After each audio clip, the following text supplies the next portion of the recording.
Is your Dyson V10 giving you the silent treatment? You squeeze the trigger, you hear a faint click, but nothing. No suction, no roar, just disappointing silence. If this sounds familiar, you're dealing with the notorious Dyson V10 broken trigger. The culprit? A tiny internal plastic strut that's under constant pressure every time you clean. Over time, this thin piece of plastic simply snaps, leaving you with a trigger that feels mushy or fails to engage the motor at all. But don't toss your V10 in the trash just yet. At RoboCare, we specialize in breathing new life into your favorite cleaning tech. We've got the reinforced parts and the expertise to get that trigger clicking like new. Our expert technicians have years of specialized experience, and they know the Dyson V10 inside and out.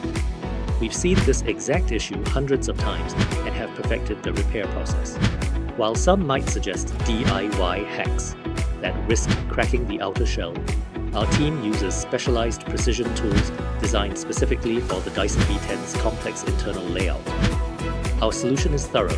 We carefully disassemble the motor housing, remove the faulty plastic component, and replace it with a genuine component. We don't just fix it, we upgrade it to ensure you never face this frustration again. But don't just take our word for it. Let's see the amazing results. Look at that. Smooth operation, continuous power, and a trigger that's actually built to last. We don't just fix it, we make it better than the day you unboxed it. Hear what our customers have to say about their RoboCare experience.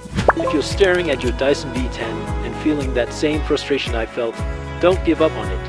And please, don't try to perform surgery on it yourself. Save yourself the headache and call RoboCare. It's convenient, professional, and honestly, it's just nice to deal with people who know exactly how to fix what's broken. Don't toss it, fix it. Contact RoboCare today for expert repairs on all brands. Visit our website or call us to book your repair.